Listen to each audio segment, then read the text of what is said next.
También va a haber, sobre lo que vamos a ver ahora, después van a tener una especie de podcast para ver, eh, para verlo, sobre los espacios de color, un poquito más explicado. Bueno, clank, para después poder cortar la imagen. Ahora lo que vamos a ver son, vamos a continuar con esto de la imagen digital, pero la parte del color. ¿Qué es el color digital, no? O sea, porque acá no estamos hablando de pigmento, estamos hablando de luz, pero además estamos hablando, o en realidad estamos hablando de representaciones, dependiendo de qué, de cómo, siempre esta palabra, ¿no? Depende, depende. Entonces, el color digital, para empezar, veamos cuáles son los modos de color. Los más utilizados son el mapa de bits. ¿Se acuerdan que habíamos visto al principio esta imagen? Esto es un mapa de bits, blanco-negro. Ok. Ahora pasemos a escala de grises. Es decir, ahí dejo de tener, por ejemplo, o sea, lo más usual son 8 bits para la escala de grises, es decir, 8 un byte, que nos da 256 combinaciones posibles de tonos de gris. Desde blanco hasta negro hay 255 opciones en el medio, 254. Porque el blanco son 256, el blanco es una, el negro es la otra, al medio nos quedan 254. Y después tenemos la luz. ¿Se acuerdan que por eso está el esquema este acá, que les había dicho que los sensores captaban la luz en tres partes, una parte del rojo, otra parte del azul, otra parte del verde. Bueno, entonces, los colores RGB, que es color aditivo, ¿qué quiere decir aditivo? Que cuando yo sumo esos canales, cuanto más luz tengo, me voy hacia el blanco. Entonces, esos tres canales, cuando yo los guardo en una imagen, tengo que guardar la información del rojo, la información del verde y la información del azul. Entonces ahí voy a tener tres canales de 8 bytes con 256 variaciones por cada canal, que me da ¿cuánto? 16 millones de colores. Y pueden ser más todavía. O sea, esto estaríamos como en la imagen básica.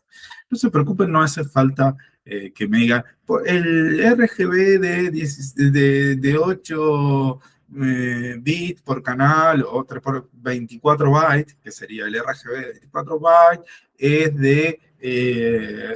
tiene 16 millones de colores. No, yo esa pregunta no se la voy a hacer. Yo lo que necesito que entiendan es qué es lo que hago cuando guardo una imagen en RGB.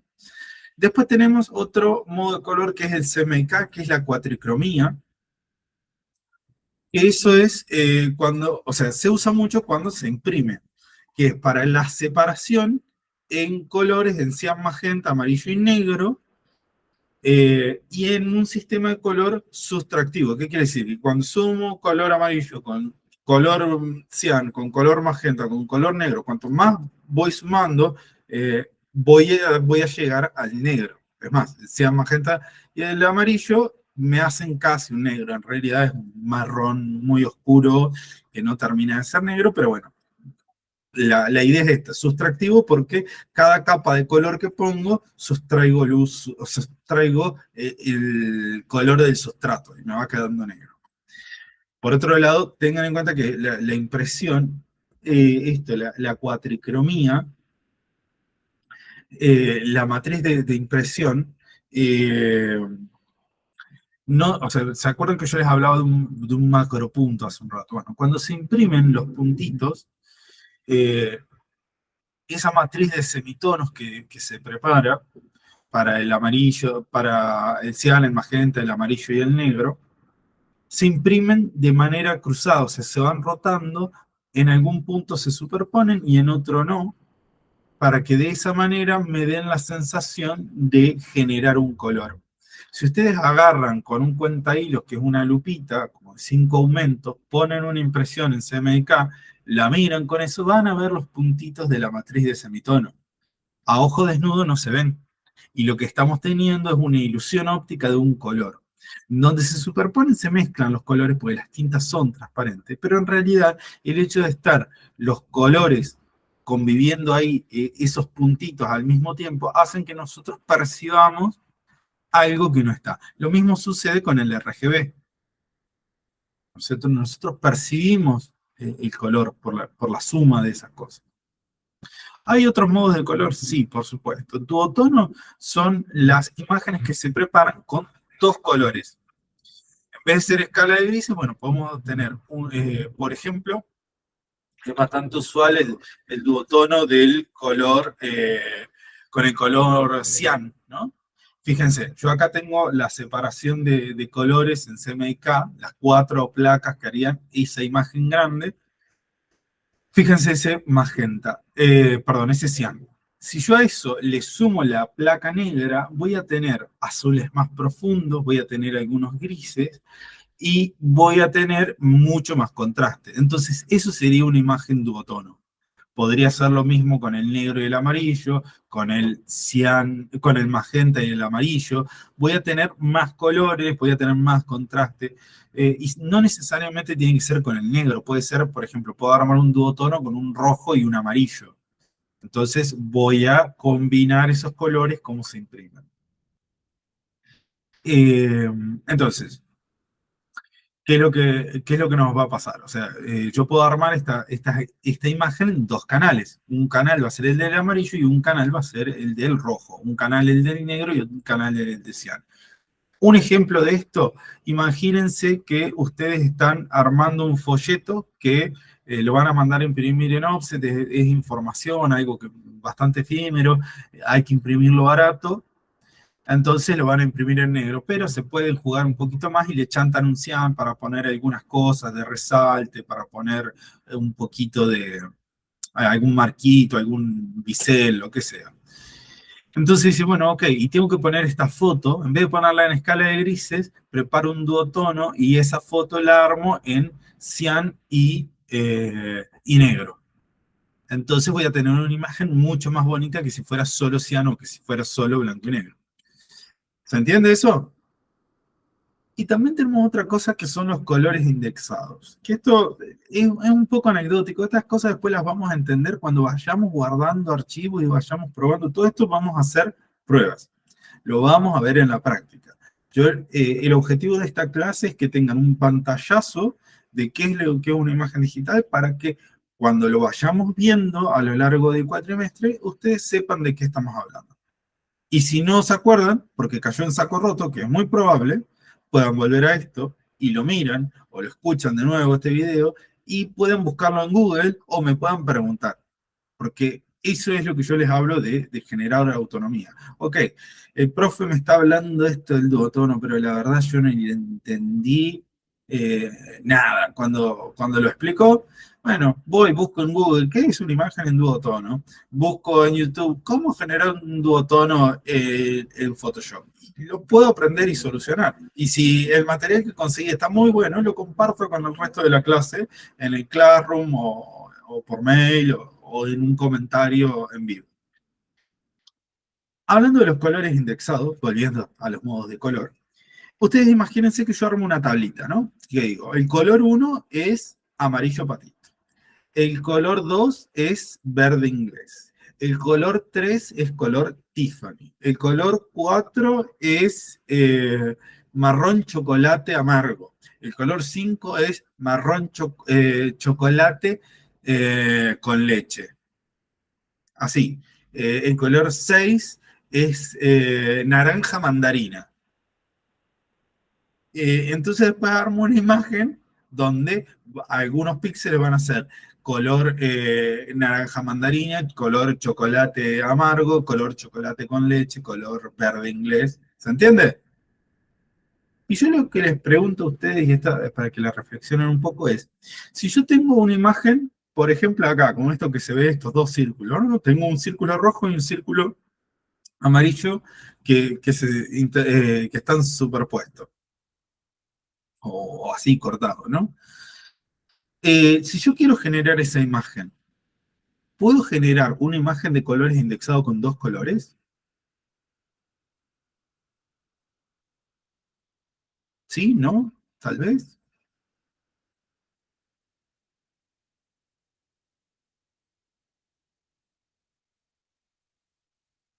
En el color indexado tengo el color que especifico en la tabla, ¿no? Entonces, yo agarro, en la tabla pongo rojo furioso, amarillo furioso, y genero esta imagen de una parte roja con otra parte redonda amarilla. ¿Se puede hacer eso? O sea, ¿me alcanza con esos dos colores? Y necesito el verde ahí también, No, no, para no, formar. solamente la parte amarilla y la parte roja, ¿no? O sea, Mm, una parte, olvídense de ese diagrama, o sea, mm. una línea, o sea, un circulito rojo y un circulito amarillo que están uno al lado, o sea, la mitad está superpuesta, ¿no? O sea, que el amarillo tapa el rojo. ¿Con dos colores me alcanza? Sí, ¿no? Tal vez. No sé, diré que sí, pero La respuesta es arriesgar. que no. O sea, puedo hacerlo, sí, pero voy a tener una imagen que va a estar toda serruchada. Ustedes acuérdense que los píxeles son cuadrados y yo estoy tratando de hacer un círculo. Entonces, ¿qué es lo que me va a pasar? O sea, imagínense que el fondo es amarillo y que el círculo es rojo, para hacerlo más fácil. Todo alrededor del círculo me va a quedar serruchado. Entonces, para que yo no vea ese serrucho, voy a necesitar un color que sea rojo con un poquito, con un poquito de amarillo, rojo con un poquito más de amarillo, rojo con otro poquito más de amarillo, para generar o sea, esa trama que me haga ver que el círculo es redondo y no que es todo un serrucho. ¿Se entiende? Esto después se va a ver mejor en las imágenes. O sea, lo vamos a entender un poquito mejor. Al final de la presentación hay un ejemplo de eso. Otra opción que tenemos es el color LAB, que esto es otro sistema, es anecdótico, quiero que sepan que existe, no lo vamos a trabajar. Y multicanal. Multicanal, ¿qué sería multicanal? Ustedes imagínense que yo tengo que hacer una etiqueta de Coca-Cola, ¿no? Entonces, eh, digo, bueno, ok, necesito imprimir el rojo Coca-Cola. Todo bárbaro, ahí le digo a la imprenta, rojo, rojo Coca-Cola, qué sé yo, pero en realidad el rojo Coca-Cola yo no lo puedo hacer con CMYK, es un Pantone, es una tinta específica. Entonces, yo debiera tener el CMYK más el Pantone, o supongamos la etiqueta de Coca-Cola básica es blanca, negra y roja, ¿no? Ok, ahí tengo esos tres colores, lo soluciono. Pero ahora supongan que viene Don Coca-Cola y me dice, ok, yo quiero que la etiqueta de Navidad este año tenga a la figura de Papá Noel y que el Papá Noel sea fotorrealista. Ok, bueno, preparo el Papá Noel, o sea, me voy a Illustrator, armo la etiqueta, todo en vectores, elijo el rojo Pantone, qué sé yo, y el Papá Noel lo armo fotorrealista, eso va a ir en CMYK, lo pongo allá, ok. Pero ahora ok, se las complico un poquito más. El Papá Noel tiene que tener el color de la vestimenta roja Coca-Cola. Entonces ahí voy a tener que armar el Papá Noel en CMYK y además un canal extra que va a ser el rojo Coca-Cola. Y después me dicen, pero además yo quiero que tenga en los botones que sean dorados. No va a ser un dorado metálico, pero por lo menos que sea un dorado. Entonces voy a tener que agregar un canal más para la tinta dorada. ¿Se entiende? Esto no lo vamos a llegar a practicar porque por ahí es más avanzado de preprensa y qué sé yo, pero tienen que saber que existe, que en Photoshop también se puede trabajar con muchos canales para utilizar tintas Pantone y que de hecho se usa, porque los packaging, por ejemplo, no necesariamente se imprimen en CMYK. Porque es esto que yo les digo. Si yo imprimo en CMYK, puedo ver una matriz de tono. En cambio, si yo imprimo en una tinta plana y hago un fondo, el fondo se va a ver del color de esa, o sea, se va a ver plano de esa tinta. Incluso, si yo quiero imprimir un rojo más clarito y quiero hacer un pleno, no voy a poner una trama de 50% del rojo Coca-Cola, sino que voy a usar un Pantone que sea equivalente a ese color más clarito de rojo, para que cuando yo hago el fondo, ese color quede sólido y no quede punteado. Porque ¿cómo nosotros percibimos un color más claro? En el momento que se hace la filmación, o sea, la placa para imprimir, deja espacio entre punto y punto. En esos 300 puntos, supongan que queremos hacer un rojo o un negro al 50%, ¿qué es lo que va a hacer el CTP? O sea, la computadora, lo que genera la placa para impresión.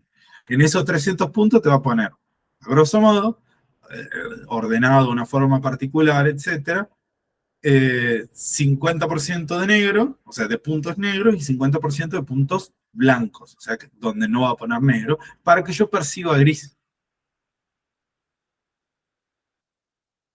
¿Eso se entiende? ¿Está claro? Esto lo van a ver más adelante en sistemas de impresión, pero está bueno que lo vayan pensando desde ahora, porque si no, cuando les dicen que CMYK, que qué sé yo, que pin, que pan, no tienen idea de qué les están hablando. Y yo acá les voy a mostrar un ejemplo de separaciones de color. Fíjense que acá tenemos esta misma imagen en azul, verde y rojo, que, o sea, ahí están representadas, lo vemos azul, pero podría ser, ¿no? Un blanco y negro de cada una de las separaciones de color, que si las sumo me generan esta imagen. Es más, vean que las imágenes acá cada una son medias oscuras. ¿Por qué? Porque cuando yo sumo luz, se aclara, no se oscurece. A diferencia del CMYK, que vean que son bastante lavadas, porque cuando yo sumo CMYK, oscurezco. Porque esto, acá estamos hablando de luz y acá estamos hablando de pigmentos. Es más, analicen que el fondo, o sea, todo el fondo tiene un tinte amarillo que, si lo ven en el cuadro amarillo está casi todo cubierto. Bien, ¿esto se entendió hasta acá? Sí, profe. Entonces, nosotros siempre escuchamos que si tengo que mandar a imprimir, tengo que mandar en CMYK. ¿Eso es cierto? ¿Sí? ¿No? ¿Por qué? Sí, dice Nicolás. ¿Quién da más? Ayer veíamos un poco de que depende, digamos, en qué formato lo hiciste. Si lo hiciste en CMYK, lo mandas a imprimir en CMYK. Y si vos necesitas un color particular, que creo que es un poco lo que hablábamos de estos indexados, Sí. bueno, no sé si sería indexado, pero un color Pantone, por ejemplo, no mandas en CMYK, mandas en otro. En ese caso, mandar el CMYK y un color extra. Ah, Pero ok. acá la respuesta es depende. O sea, yo tomo el depende tuyo. Si yo, que esto, bueno, pero lo vamos a ver ahora cuando veamos espacio de color. Ahora eso se los voy a explicar en un ratito, pero quiero que se queden con esa duda, que no siempre tengo que mandar CMYK. Bueno, acá miren un poquito esto, para entender esto de la profundidad del color. Vean que yo tengo, a un bit tengo dos tonos, ¿no? Blanco, negro. Con 4 bits tengo blanco, negro y dos grises. Con 3 bits tengo 8 tonos, es decir, blanco, negro y 6 grises. Con 4, 16, con 5, 32. Y vean lo que empieza a pasar. Yo acá arriba, en la primera mitad de la tabla, veo la diferencia entre un tono y el otro.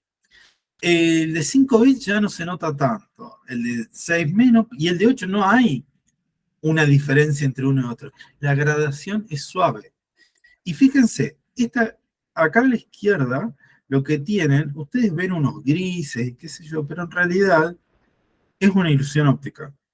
O sea, ahí está hecha una matriz, eso es blanco y negro. Sería un gradiente como el que están viendo abajo, pero reducido a blanco y negro. Con esa separación, con puntos más chiquitos, con puntos más grandes, se pueden generar esos efectos visuales.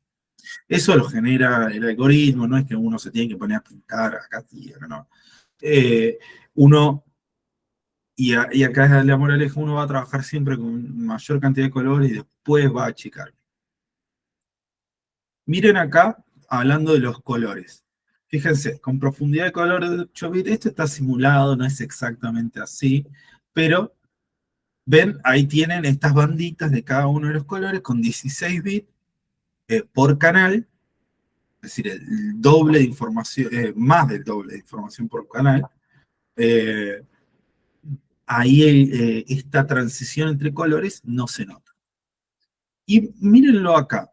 En esto, esto es el ejemplo de lo que sucede cuando nosotros estamos editando una imagen. Ahí lo que ustedes ven se llama banding, a la izquierda.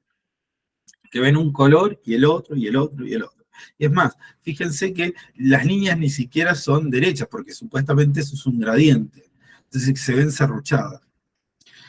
En la imagen del medio se nota un poquito menos ese bandeo, porque tiene más diferencia de tono. Y en la imagen de la derecha, el gradiente es suave, está fundido. Cada color se funde con el otro. Eso es ¿por qué? Porque tengo más diferencia tonal. Entonces, esto también hace a la calidad de imagen. Un sensor que puede capturar 256 tonos, un sensor que puede capturar el doble o 16 millones de tonos, ¿no? O sea, por ejemplo, si son, a ver, déjame que le saco la cuenta ya. Si un sensor puede capturar 8 bits, puede capturar 256. Si puede capturar 16 bits, puede capturar 65.000 colores. O sea, 65.000 tonos. 65.000 variaciones. ¿Se entiende? Bueno, y hasta ahí estamos. Con esto de que tiene que ver con la representación. O sea, porque nosotros estamos en el mundo de la imagen digital. O sea, cómo representamos en un archivo, y que después al final vamos a terminar con los archivos, toda esta información de los colores. Pero llevado al mundo de lo físico, nosotros tenemos la percepción. ¿Les gusta el ojo que generó Firefly? Yo le dije, generamos un ojo, colores y unas de luz, y qué sé yo, y me generó esto.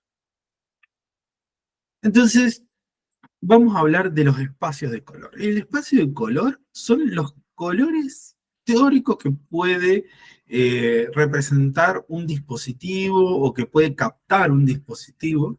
Y el espacio de color más grande posible es el espectro de luz visible, visible para nosotros, ¿no? Entonces, fíjense que yo ahí en el esquema este que les puse, tengo el espacio de color de luz visible y después algunos triangulitos que van siendo subconjuntos de eso. El más grande se llama Profoto, Profoto 3, que es un espacio de color que se usa con fotografía, que es el más grande de todos. Algunas cámaras de fotos profesionales lo capturan. Hay monitores que también pueden representar eso, pero valen una fortuna esos monitores, son monitores de uso especializado. Y el que nosotros más vamos a trabajar se llama Adobe RGB, que es un estándar que está definido desde el año 98, de hecho se llama Adobe RGB 1998. Y es el espacio de color que representan la mayoría de los monitores buenos, que capturan la mayoría de las cámaras. Pero hay un espacio de color más chiquito que se llama sRGB, que son los colores web safe, o sea, seguro para la web, que es el color RGB en 8 bits. Es decir, que por el canal rojo, por el verde y el azul, hay 256 variaciones. Ustedes seguramente han visto, no se puede mostrar. Acá me falta el pizarrón. Alguna representación del color como numeral, dos dígitos, dos dígitos, dos dígitos, ¿no? Bueno, si yo les pongo numeral FF, o sea, pues está en hexadecimal. Hexadecimal quiere decir que va de 0 a 9 y de la A hasta la F, porque son 16 dígitos. O sea, el 255 en hexadecimal es FF, es el número máximo que se puede representar con 2 dígitos en hexadecimal. Entonces, si yo pongo numeral FF, FF, FF, los primeros dos representan al rojo, los segundos dos al verde, los últimos dos al azul. Eso, como es el máximo color de cada uno de los canales, quiere decir blanco. Si yo pongo numeral, perdón, numeral 000000, estoy representando el negro, que sería el equivalente a decir RGB 000. Y si yo pongo numeral FF0000, estoy diciendo que estoy representando el color rojo, un rojo máximo. ¿Se entiende? Porque el rojo está todo prendido, el verde está apagado y el azul está apagado. ¿Se entiende? Pero vamos a ver esto de los colores, de los espacios de color de otra manera. Y no se preocupen que ya casi terminamos con la clase, vamos a terminar en punto. Acá hay otra forma de representar el espectro visible. Y fíjense que tenemos, esto es más genérico, así, porque no estamos queriendo ser puntillosos. Vemos el RGB y después al medio tenemos uno que dice CMYK Newsprint. Newsprint es el papel prensa. Y en las impresiones, los colores que se pueden representar, porque hablamos del gamut, son los colores que representan un dispositivo o un sistema de impresión, tienen que ver con el sustrato. No es lo mismo si yo imprimo en papel prensa, que si imprimo en papel blanco obra, que si imprimo en papel blanco ilustración. La ilustración tiene un recubrimiento, entonces va a hacer que me den colores más saturados y mayor representación tonal. El obra me va a absorber la tinta y voy a obtener un color un poquito más desaturado. No tan así con la tinta láser, porque la láser no penetra en la hoja, sino que genera una película. Bueno, estas son particularidades, ¿no? Y en el papel prensa, ustedes recuerden algo que yo dije hace un ratito. Los colores de offset son transparentes. Tienen tono, pero no son opacos. Es decir, que no tapan el papel. Y no tenemos tinta blanca. ¿Eso qué quiere decir? Que se va a ver el sustrato. Entonces, yo cuando imprima esos colores sobre una base gris, que absorbe muchísimo, la saturación de eso se me va al traste, la gama de colores se me va al traste. Por eso es que hay el newsprint está tan chiquitito y el CMYK coated es considerablemente más grande. Y después fíjense que tenemos algo más grande todavía, que es el Pantone. ¿Por qué? ¿Qué es lo que pasa? Con CMYK yo no puedo representar los naranjas vibrantes. No puedo representar ni los verdes lima ni los amarillos vibrantes, amarillos flúor. Pero si yo utilizo una tinta Pantone, esos colores se pueden representar. ¿Por qué? Porque voy a usar esa tinta de ese color en específico. ¿Se entiende? Es lo mismo que si quisiera usar un color metálico. Y bueno, ni hablar que el RGB es un espacio mucho más grande que todo eso. Es decir, que yo en pantalla puedo representar colores que después no voy a poder imprimir. Eso sirve para, hay que tenerlo en cuenta. Porque en esencia, o sea, esto volviendo un poquito antes, cuando uno trabaja, o sea, tiene que mandar a imprimir, primero tiene que preguntarse dónde voy a mandar a imprimir, sobre qué voy a mandar a imprimir.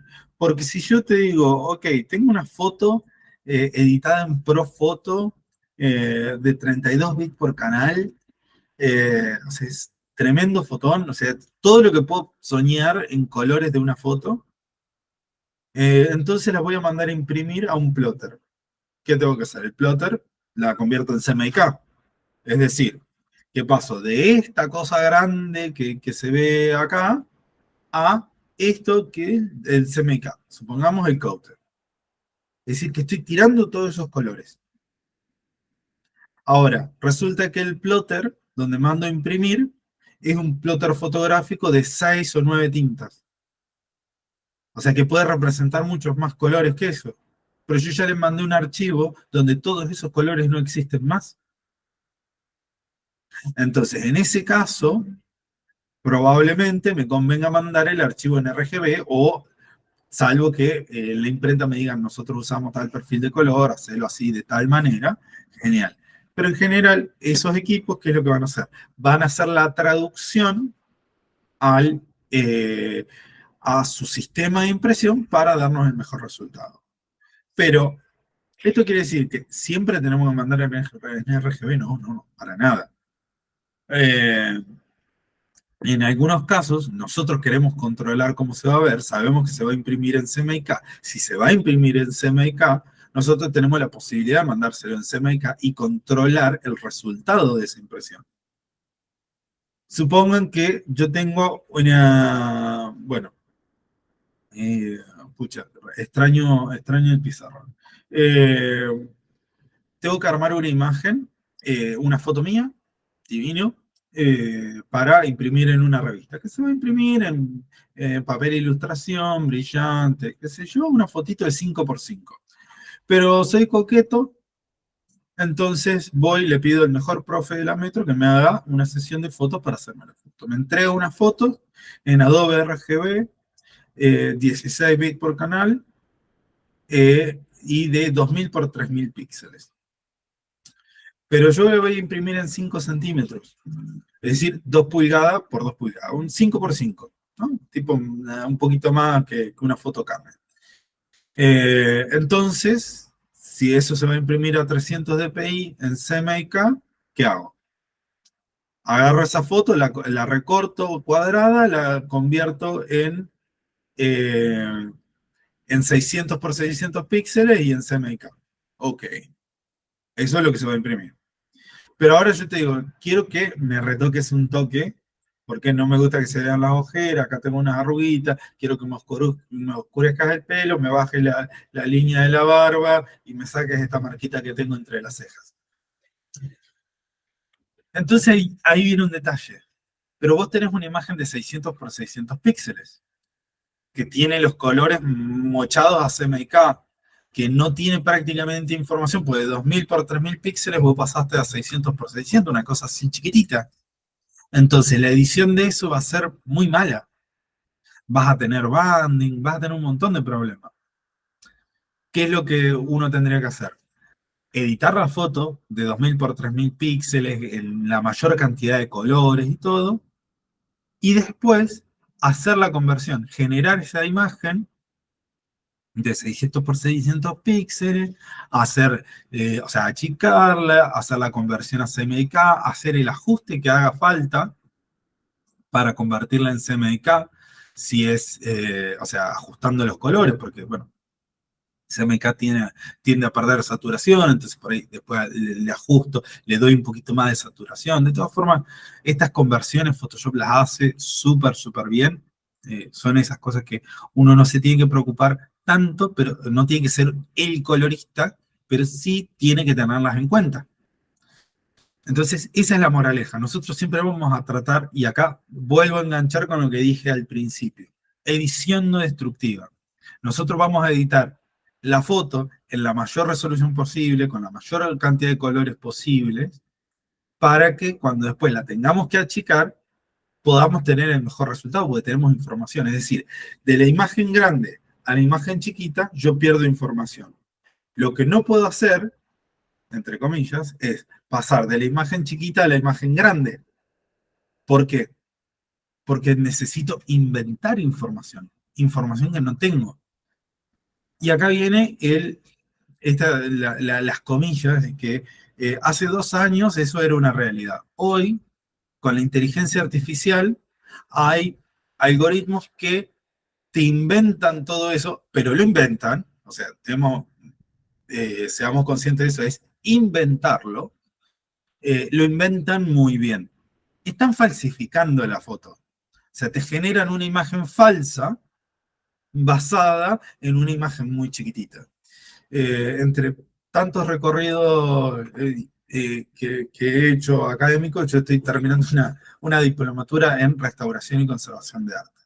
Cuando uno restaura un cuadro, una pintura, donde falta pintura, se hace un puntillismo, ¿se acuerdan? Seguramente vieron en Historia del Arte, el puntillismo, se hace un puntillismo muy chiquitito para integrar cromáticamente, para engañar a la vista. Miren, fíjese, arte, un concepto que nosotros también usamos, que es esto del macropunto, de generar una ilusión óptica para que el ojo perciba los colores que tendría que haber ahí, porque en el ámbito de la restauración, si uno pinta ese faltante imitando lo que habría hecho el artista original, se considera que está falsificando. Entonces, nosotros podríamos utilizar ese mismo concepto, decir, si yo tengo una imagen muy chiquitita, la paso por una inteligencia artificial y genero una imagen más grande, estoy generando una imagen falsa que imita una imagen que era más pequeña. ¿Se entiende eso? Después, bueno, a ver, con esto de trabajar con la mayor cantidad de colores, la mayor tamaño de imágenes, después vamos a tener algunas contras, que vamos a generar unos tamaños de archivo terriblemente grandes. Photoshop tiene esa particularidad. Después vamos a ir viendo algunas cuestiones, cómo podemos achicar, o supongan que yo tengo que armar una composición donde tengo que poner 5 o 10 fotos de estas de 5x5. Entonces, Photoshop me permite incrustar archivos dentro de otro archivo. Si yo pongo esos, o sea, la composición la voy a armar en CMYK porque es como se va a imprimir y todo, ¿no? Un título, un fondito y qué sé yo, y después todas las fotos. Entonces, yo pongo cada uno de esos archivos de 2000 por 3000 píxeles a 32 bits por canal, qué sé yo, adentro del Photoshop. Cada uno de esos archivos va a pasar como 20, 30, 40 megas. O sea, imagínense que ahí lo vamos a multiplicar. Además, no sé por qué Photoshop le incrustas un archivo de 5 10 megas y el archivo de Photoshop crece 100. Cosa más digna. Es así, los archivos de Photoshop crecen como si tuvieran levadura. Eh, entonces, ¿qué puedo hacer? ¿Cuál es la estrategia que puedo tomar en ese caso? Bueno, edito las imágenes una por una, conservando la mejor calidad, las convierto a 5x5 centímetros, CMYK, 300 dpi, porque es lo que voy a necesitar, y por otro lado genero mi archivo, mi página A4 a 300 dpi en CMYK y incrusto cada una de esas imágenes que tienen el tamaño específico que voy a necesitar. Y ahí voy a generar un archivo de un tamaño considerable. Y acá, en esto de que voy a estar trabajando en un archivo CMYK para componer esa página, pues le voy a componer en Photoshop, ¿qué tengo que tener en cuenta? Y no elegir un verde flúor, porque yo sé que en el momento que eso se imprima, ese verde flúor no se puede representar, ¿no? Esas son las cosas que tengo que tener en la cabeza, que por eso es importante pensarlas. No es que lo tenés que recordar que desde tal color hasta tal color no se pueden representar, que este pedacito del espectro visible no se puede representar. No, vos tenés que saber que los verdes te van a dar problemas, que el naranja, nunca vas a poder obtener un naranja brillante con CMYK. Nunca. Palabra de Boy Scout. ¿Por qué? Porque el magenta, y esto lo descubrí hablando con un imprentero, porque yo tenía un cliente de hecho tengo un cliente que su imagen institucional, su color institucional es el naranja. Entonces tenemos un naranja divino para todas las piezas digitales, pero para las piezas impresas tenemos algunos problemitas. ¿Qué es lo que pasa? El imprentero me explicaba que el magenta tiene una pequeña viración hacia el azul. Entonces, cuando lo imprimís, tiene un tonito azul que hace que se vea opaco, que no tenga el brillo que tendría que tener ese naranja. Si vos querés un naranja brillante, lo tenés que imprimir en pantalla. A ver, hemos conseguido una combinación de naranja en CMYK en un papel estucado con un acabado UV, perdón, un acabado brillante, exacto, un acabado UV, queda brillante, queda bonito igual, ¿no? O sea, no es que se ve un naranja opaco, no, se ve bien, pero ese es el tema. El color de la pantalla y el color impreso no son lo mismo. Los monitores tienen que estar calibrados para poder, para decir, lo que estoy viendo en esta pantalla es parecido a los colores que estoy viendo. Entonces, hay un montón de variables a tener en cuenta con el color. Y que uno, a medida que va tropezando, y esa es la realidad, a medida que va tropezando, lo va aprendiendo. Eh, ¿Qué tipo de monitor te recomendaría? Una pantalla IPS. O sea, hablando de dispositivos, no son tan caras, tienen un rango dinámico bastante grande, el negro es bastante negro. Sí, de hecho, miren, esto es una realidad. Estas pantallitas representan los colores bastante bien, están en general bastante bien calibradas. Pero si vos mirás el mismo archivo JPG en dos teléfonos diferentes, se van a ver diferentes. O, por ejemplo, mi teléfono, si vos agarrás y lo mirás a partir de las 12 de la noche, entra en modo nocturno y se pone mucho más amarillento. Entonces, es muy delicado el tema del color. No se preocupen, después para esto va a haber un apuntecito, un podcast, unas imágenes para ver, para que lo entiendan un poquito mejor. Como les digo, esta clase de hoy media pesada, con muchos conceptos teóricos, es la única clase pesada teórica que van a tener en el cuatrimestre. Todo esto no es que mañana les voy a estar tomando examen, lo tienen que empezar a internalizar y volver a esta clase y buscar información aparte para entender lo que no logren comprender. Vamos a ir al último detallecito de los temas de hoy. Acá le pedí a Firefly 2, que es la última versión de la inteligencia artificial de Adobe, que me generara, siempre tomando como referencia la misma imagen, puede ser una de las cosas que me deja hacer Firefly ahora, de darle una imagen de referencia, que me generara una imagen donde hubiera archivos volando y una computadora. Y acá está, miren qué bonito. Ideal para fondo de pantalla, o sea, re que da. Y hablando de pantallas, de imágenes y qué sé yo, vamos a hablar de los formatos de archivo. Esto lo vamos a practicar, no se preocupen. JPG, que es el formato de archivo más común, me permite guardar las cosas en RGB, en CMYK, en escala de grises, pero tiene un tema, las imágenes son comprimidas. Por más que le pongas el máximo de calidad, la imagen se va a comprimir. Es decir, que va a perder información. Es un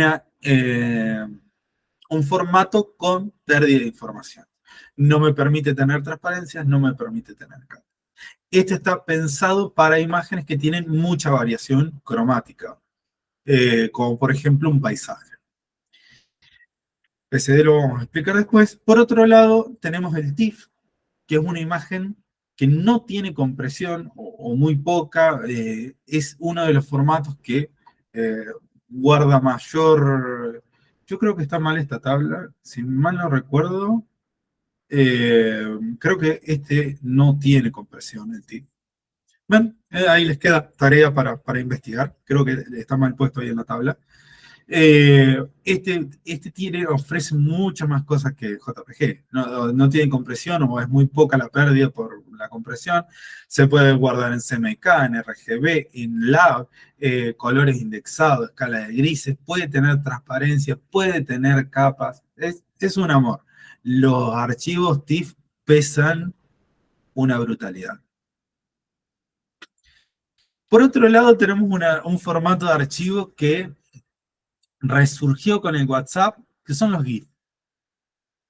Los GIF son de los albores de la Internet. Eran un formato de imagen bastante malo, pero que tenía sus ventajas. En la época que estaba el JPG y el GIF, eran los estándares. El GIF son colores indexados, que como mucho puede tener 256 colores, o puede ser escala de grises, o sea, toda la escala de los grises. Sí, ahí estoy viendo, puede ser que esta tablita no esté tan bien. Esta la copié de un apunte que me habían pasado de años anteriores. Eh, la ventaja del GIF es que lo que me permite también es tener transparencia, cosa que no me dejaba hacer el JPG. Y otra cosa es que el GIF, más allá de guardar, o sea, de ser una imagen, lo que me permite es guardar múltiples fotogramas en un mismo archivo, establecer cuánto va a ser la duración entre fotogramas y generar una animación. Esas animaciones son muy livianitas, ¿por qué? Porque el GIF, como tiene tan pocos colores, es un archivo muy liviano. O sea, fíjense que al poder representar 256 colores, máximo, es lo mismo que si fuera una, por más que tenga colores, es casi lo mismo que una imagen en escala de grises. Sí, o sea, es un tercio de la información de una imagen de color, porque tiene un canal en vez de tener tres. Entonces, como esas imágenes son tan chiquitas y pueden ser en colores, puedo tener estas animaciones que nos mandamos por WhatsApp o que en la web se usaban, por ejemplo, para hacer los simbolitos de carga, etcétera. Otro formato que es muy usado es el PNG, que sí tiene compresión, pero no tanta, eh, que solamente puede guardar en RGB o, bueno, o sea, aunque no CMYK, puede guardar en colores indexados, en escala de gris, pero no CMYK. No puede tener capas, pero sí puede tener transparencia, por eso se lo usa mucho. Y acá hay un tema. La compresión del PNG es muy baja, o sea, no pierde información. ¿Y eso qué hace? Que si yo guardo un paisaje en PNG, un paisaje que en JPG va a pesar 200K, en PNG va a pesar 2 megas. Pero tiene una particularidad el PNG que sí está muy buena. Si yo trato de guardar en un JPG una imagen con alto contraste, por ejemplo, el esquemita del RGB de los 3 círculos, como hay mucho contraste entre un color y el otro, y hay planos de color, me va a generar mucho ruido, artefactos, se llaman en el JPG, que se va a ver como pixelado, se va a ver mal. No le puedo bajar la calidad y a veces incluso aunque no le baje la calidad, si me acerco un poquito se va a ver feo. Ahora, si yo guardo eso, o sea, pocos colores o mucho contraste, cuando hay un texto en la imagen, lo guardo en PNG, se va a ver genial. El PNG funciona bárbaro con los altos contrastes, con ese choque de un color y el otro. Por eso muchas veces las placas para las redes sociales que tienen algún texto, las guardamos en PNG. El formato RAW es un formato que guarda toda la información cruda, por eso RAW quiere decir crudo en inglés, del sensor. ¿Eso que nos permite? ¿Se acuerdan que nosotros habíamos dicho al principio que para hablar de la calidad de imagen, primero decíamos, bueno, tenés o sea, tenés el sensor, pero además tenés todos los lentes y además tenés algo que es intangible, que es el procesamiento de esa imagen, convertir la información del sensor en imagen. ¿Se acuerdan de eso? Bien. Photoshop tiene una aplicación que se llama Cámara Raw o Lightroom, de hecho, que está hecho para eso, puede interpretar esa información y procesarla para convertirla en una imagen de píxeles. Es decir, el RAW es información de luz que con un programa específico se puede convertir en píxeles. Es la mejor forma de obtener una imagen de una cámara de fotos, porque no está perdiendo absolutamente nada. Cuando yo le pido a una cámara de fotos que me guarde el archivo en JPG, ¿se acuerdan lo que dije hace un minuto? Si yo guardo en JPG, por más que guarde en la mejor calidad, se pierde información de color. ¿Qué es lo que dijimos antes? Edición no destructiva, mantener colores, mantener esto, mantener lo otro. Bueno, RAW mantiene todos los colores, toda la información. Entonces eso me va a permitir editar un montón, muchísimos detalles de la foto sin perder información antes de convertirla en JPG. O que después puedo decidir guardarla en TIFF en vez de JPG. Por otro lado, el último que vamos a ver es el PSD, que va a ser nuestro formato de archivos de estrella. Este puede todo, lo puede todo, es el super formato. PSD o PSP, B larga. ¿Se acuerdan que yo les había dicho que los archivos de Photoshop crecían como si tuvieran levadura? Bueno, el formato PSB, anecdótico, es para archivos de Photoshop de más de 2 GB. ¿Qué? Sí, un archivo de Photoshop puede pesar más de 2 GB. Para eso usa el formato PSB. En el PSD de dedo, ahí podemos tener múltiples, o sea, todos los formatos de color. CMK, RGB, LAV, escala de grises, duotono, indexado, etc. Tu tía también entra en PSD. Todo entra en el PSD. Además, nos permite trabajar con transparencia, nos permite trabajar con capas. Capas son cosas que se superponen una arriba de la otra. Nos permite tener estas capas especiales que les mencionaba al principio de la clase, que eran las capas de ajuste, que se pueden editar, que son editables todo el tiempo, que se pueden activar, desactivar, mover. Yo puedo cambiar el orden de las capas dentro del archivo de Photoshop. También recuerden que les dije que yo dentro de un archivo de Photoshop podía incrustar otras cosas, o otra foto. Entre las cosas que puedo incrustar otro archivo de Photoshop, puedo incrustar un archivo de vectores creado en Illustrator, puedo incrustar un JPG, un TIFF, un PNG, lo que sea. Entonces, por eso puedo guardar selecciones. Por ejemplo, si yo hago una selección y no la quiero perder, Photoshop tiene una forma de guardar esa selección que lo mete dentro del archivo. Entonces, esa es la maravilla que tiene este formato, que tiene que ver con el programa y que nos deja hacer de todo. Y ahí está bien y está claro, no tiene compresión, porque justamente Photoshop te guarda todo, toda la información, para que vos puedas editarlo todo lo que quieras. Y en esto de los formatos de archivo de imágenes nos quedaría un tipo más de imagen, que no es la imagen, no son las imágenes con las que vamos a trabajar nosotros. Nosotros vamos a trabajar en este curso con imágenes digitales de píxeles.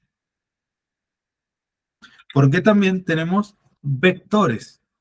Los vectores los aprendieron a hacer en el cuatrimestre pasado con Illustrator. Entonces, con vectores, la ventaja que tengo es que yo tengo una imagen que es escalable. La puedo hacer así, chiquitita, o grande como un edificio. ¿Por qué? Porque es una función matemática, no está delimitada, o sea, no tiene un límite de información, sino que es una función que dice que esta curva está definida de esta manera, entonces se puede achicar, agrandar, escalar sin problema. Ahora, en los píxeles, yo tengo cierta cantidad de información y es eso. No hay más.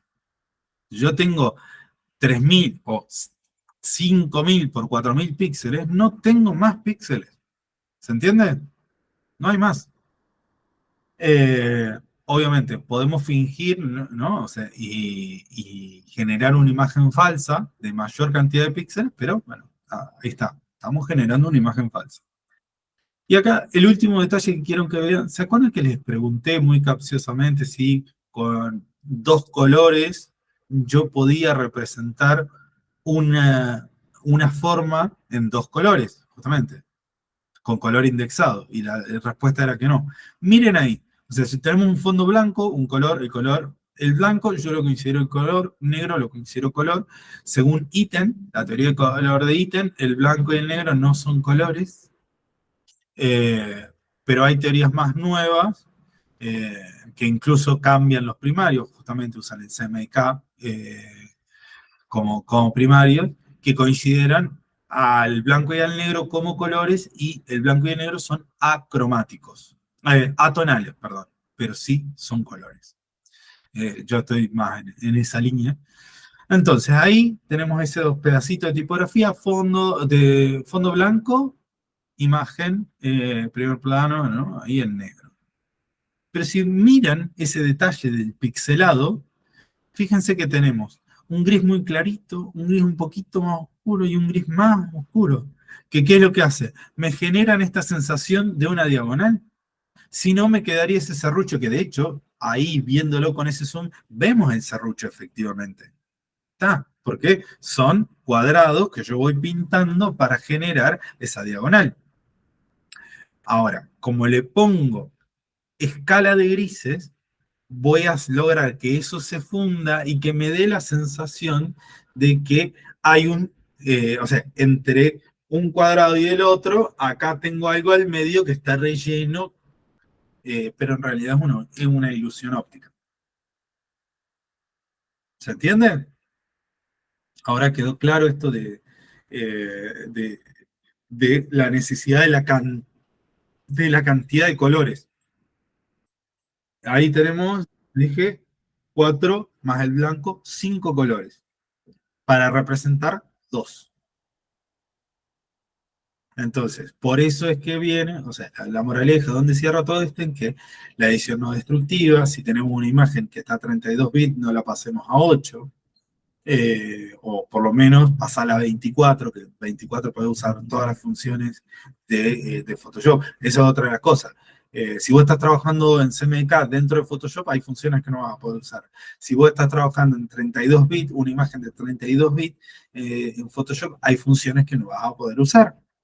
Entonces, toda esta negociación que uno va tironeando de acá, pierdo acá, pero gano con esto, y va negociando en qué es lo que va haciendo, y ahí es donde uno tiene que decir, tomarse ese momento para pensar y decir, ¿qué necesito hacer? ¿A dónde quiero llegar? Depende, es la gran respuesta. Es como cuando el cliente te pregunta, ¿cuánto me va a salir esto? Depende. Eh, bueno, chicos, chiques, no sé si tienen alguna consulta. Bueno, ya vamos a cortar la grabación, pero bueno, antes de cortar la grabación, a todos los que estuvieron viendo esta clase, espero que la hayan disfrutado. Bueno, a los que están en vivo también, espero que la hayan disfrutado, pero ahora nos vamos a quedar un momentito más. Espero que hayan disfrutado de la clase. Para los que tengan dudas, siempre está disponible el Classroom, el mail o la próxima clase presencial. Y nos vemos pronto para seguir juntos en este camino de aprender Photoshop y editar imágenes digitales. Hasta la próxima.